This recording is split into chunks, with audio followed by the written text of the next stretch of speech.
मेरा नाम सुनील है। मैं गाज़ियाबाद का रहने वाला हूँ। मैं 25 साल का हूँ।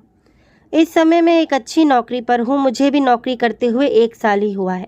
वैसे मैं ज़्यादा हैंडसम तो नहीं हूँ, पर कुल मिलाकर अच्छा दिखता हूँ। मेरी लंबाई 5 फीट है। मेरा शरीर भी अच्छा दिखता है क्योंकि मैं रोज़ हल्की कसरत करता हूँ।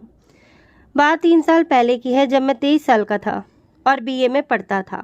कॉलेज में मेरे अच्छे दोस्त थे, मगर गर्लफ्रेंड नहीं बनी। 1-2 को प्रपोज़ किया, मगर कोई अच्छा रिस्पॉन्स नहीं मिला। ऐसे ही दिन गुजरते गए। हमारे पड़ोस में एक परिवार रहता था। उनके साथ हमारी अच्छी बोलचाल थी। हमारा आना जाना भी अच्छा था। उनके घर में अंकल आंटी और उनकी बेटी और एक बेटा रहते थे। लड़की का नाम सुनीता था और वो 19 साल की थी।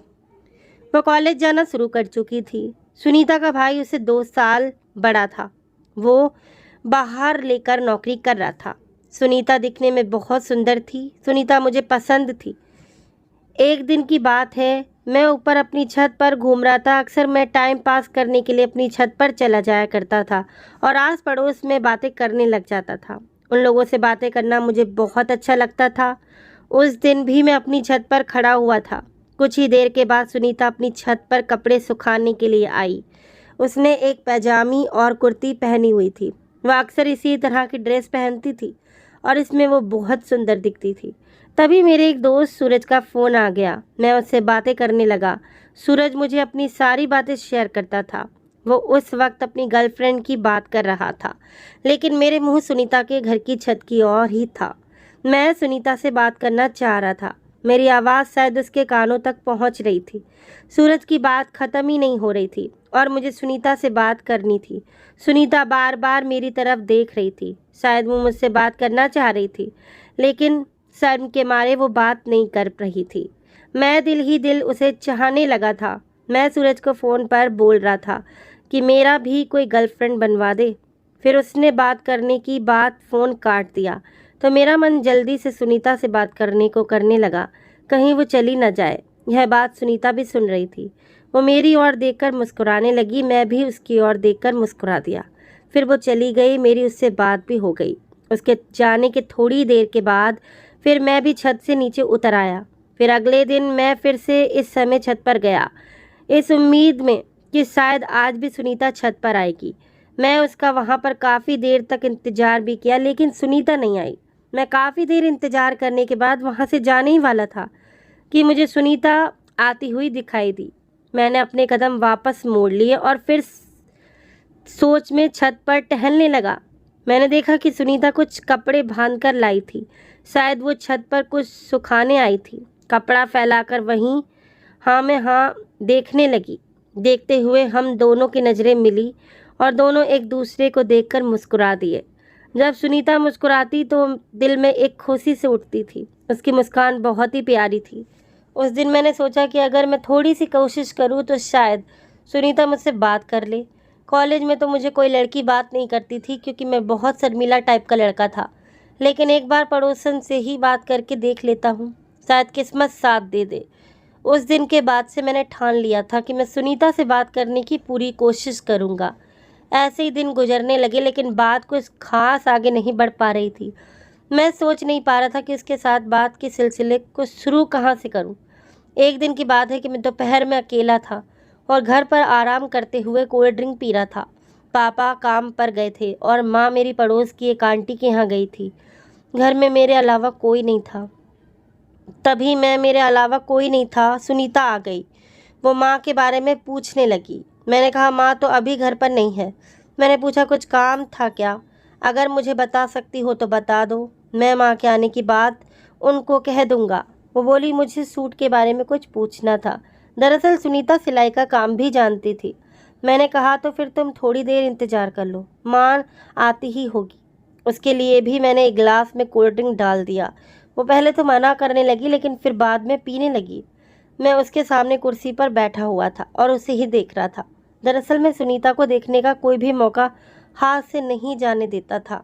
उसको इस बात का भी पता था कि मैं उससे बात करने की कोशिश कर रहा हूँ और उससे शादी करने के चक्कर में हूँ। फिर हम दोनों ने पढ़ाई और करियर के बारे में बातें करने लगे। बातों ही बातों में मैंने उससे पूछ लिया, तुम्हारा कोई बॉयफ्रेंड है क्या? वो मेरी ओर ऐसे देखने लगी जैसे पता नहीं मैंने उससे क्या पूछ लिया हो। मैं सोचने लगा कि शायद मैंने उसे ये सवाल करके गलती कर दी है।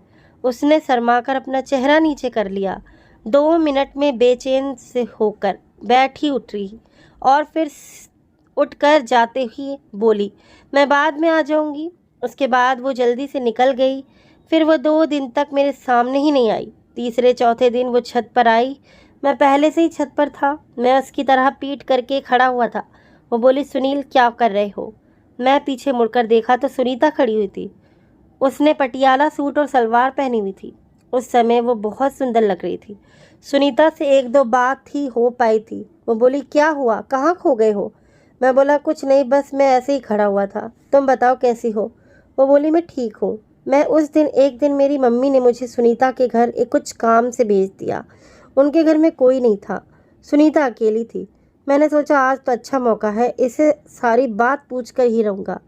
उनके घर जाकर मैं सुनीता से पूछा, आंटी कहाँ है? बोली, बाहर गई है। मैंने कहा, ओके, थोड़ा पानी मिल सकता है क्या पीने के लिए?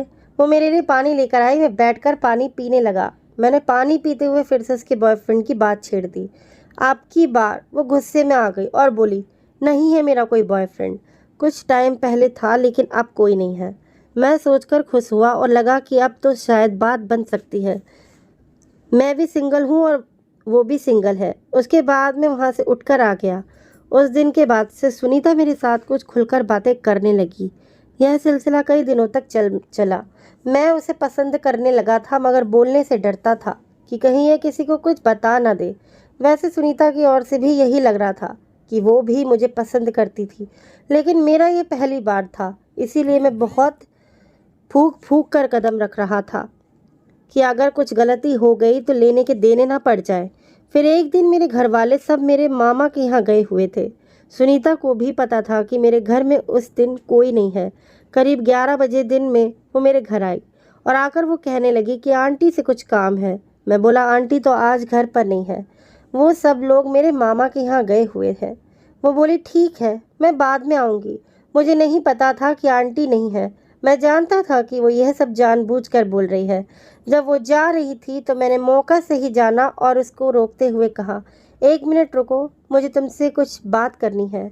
और पीछे मुड़कर वहीं खड़ी हो गई और बोली, हाँ कहो, क्या बात करनी है? मैंने हिम्मत करके कहा, सुनीता गलत मत समझना, लेकिन मैं तुम्हें पसंद करने लगा हूँ। वो 2 पल के लिए सोचती रही, फिर हंसकर भाग गई। उसकी हंसी से मुझे मेरा जवाब मिल गया था। वो भी शायद मुझे पसंद करती थी। फिर उस दिन मेरे घर वाले शाम को वहीं माँ के यहाँ रुक गए। मेरी माँ ने सुनीता की माँ को फ़ोन कर दिया कि वो मेरे लिए भी खाना बना दे। माँ ने मेरे पास भी फ़ोन कर दिया कि मैं सुनीता के खाना खा लूँ। शाम को फिर सुनीता मेरे घर आई और बोली, तुम्हें मेरी माँ घर पर बुला रही है खाने के लिए, चलो। मैंने कहा, ठीक है, मैं आता हूँ। वो जाने लगी तो मैंने उसे रोक कर कहा, सुनो। वो बोली, क्या? मैंने उससे कहा, मैं तुम्हें पसंद करता हूँ। वो थोड़ी देर चुप हो गई, फिर बोली, सुनील मैं भी तुम्हें पसंद करती हूँ, मगर डर लगता है कि किसी को कुछ पता चल गया तो क्या होगा। मैंने उसे दिलासा देते हुए कहा, कुछ पता नहीं चलेगा किसी को, तुम उसकी चिंता मत करो। फिर वो मेरी आंखों में देखने लगी।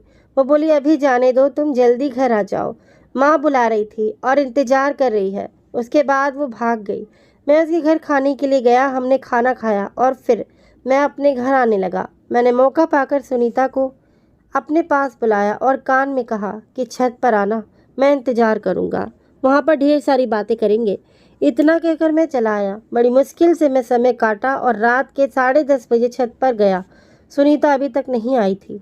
आधा घंटा बीता और 11 बज गए। वो फिर भी नहीं आई। मुझे लगने लगा था कि शायद वो डर के मारे नहीं आएगी। फिर भी मैं आधे घंटे तक और वेट किया। फिर 11:30 बजे वो आई। उसे देखकर मैं बहुत खुश हुआ। फिर हम दोनों ने बहुत सारी बातें की और अपने अपने नंबर एक्सचेंज किए और दूसरे दिन को सुबह कॉलेज चली गई और अब हम दोनों को फ़ोन पर बातें करते हैं। और फिर मैं अपने घर में सुनीता के बारे में बात की। मैंने अपने घर वालों से पूछा कि आपको सुनीता कैसी लगती है। मम्मी बोली, क्या मतलब कि कैसी लगती है? मैं बोला कि आपको उसको बहुत पसंद करता हूँ। मम्मी बोली, अच्छा, देखने में तो बेटा तुम क्या चाहते हो? सुनीता से तुम्हारी शादी करना चाहते हो क्या? पहले तुम अपनी पढ़ाई कंप्लीट करो, फिर तुम्हारी शादी सुनीता से ही करवा देंगे, लेकिन पहले तुम अपनी फ्यूचर पर ध्यान दो। जो कि सबसे ज़रूरी है। 2 साल तक हमारे ऐसी बातें होती रहीं और फिर मैं नौकरी के लिए अप्लाई कर दिया। मुझे बहुत अच्छी नौकरी मिल गई। फिर मेरी और सुनीता की शादी भी हो गई और हम दोनों अपनी लाइफ में बहुत खुश हैं। तो दोस्तों, कहानी अच्छी लगी हो तो लाइक सब्सक्राइब कर देना।